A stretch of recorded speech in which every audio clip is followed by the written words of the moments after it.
16 December 2025 মহান বিজয় দিবস উপলক্ষে বেতমোর আশরাফুল উলুম ফাজিল ডিগ্রি মাদ্রাসায় আলোচনা সভা ও দোয়া মোনাজাত অনুষ্ঠিত হয়েছে।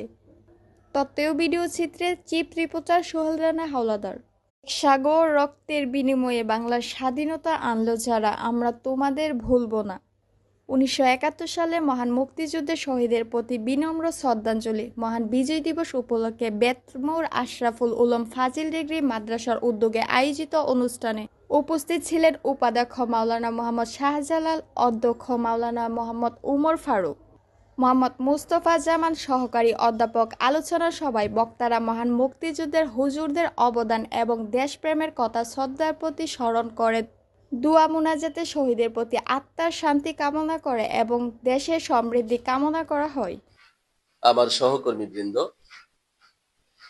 কর্মচারীবৃন্দ, সকলকে মোবারকবাদ জানাচ্ছি। বিজয়ের শুভেচ্ছা জ্ঞাপন করছি সবার জন্য। মহান রবের দ্বারে শুকরিয়া আদায় করছি, আজও পর্যন্ত আমরা স্বাধীন দেশে বসবাস করছি। যদিও স্বাধীনতার চূড়ান্ত ফলাফল আমরা ভোগ করতে ব্যর্থ হচ্ছি বারবার, তবুও আজও আমাদের স্বাধীনতা টিকে আছে, সেজন্য আল্লাহর কাছে শুকরিয়া। মাগফিরাত কামনা করছি মহান স্বাধীনতা যুদ্ধে যারা দেশপ্রেমে উজ্জীবিত হয়ে, জাতির ভালোবাসায় উজ্জীবিত হয়ে জীবন বিসর্জন দিয়েছিলেন, আল্লাহ তাদেরকে মাফ করে জান্নাতি করুন। সাথে সাথে স্মরণ করছি 24 জুলাই আগস্টের আন্দোলনে আমাদের তারুণ্য জেগে উঠে বাংলাদেশে দ্বিতীয়বার আরেকটি স্বাধীনতার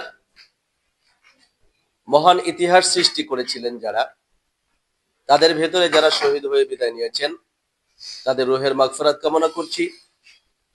এখনো সেই স্বাধীনতাকে বাঁচিয়ে রাখতে যারা নির্যাতিত হচ্ছেন, আহত হচ্ছেন বারবার, বিশেষ করে বাংলার সূর্য সন্তান শরীফ ওসমান হাদি,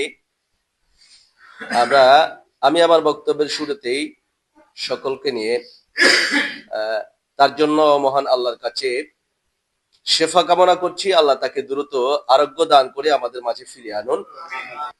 বেতমোর আশরাফুল ফাজিল মাদ্রাসার আমার সাথে উপস্থিত আছেন অত্র মাদ্রাসার অধ্যক্ষ মহোদয়,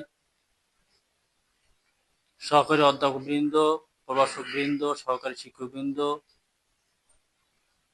এবং আমার কর্মচারীবৃন্দ। আসসালামু আলাইকুম রহমতুল্লাহ।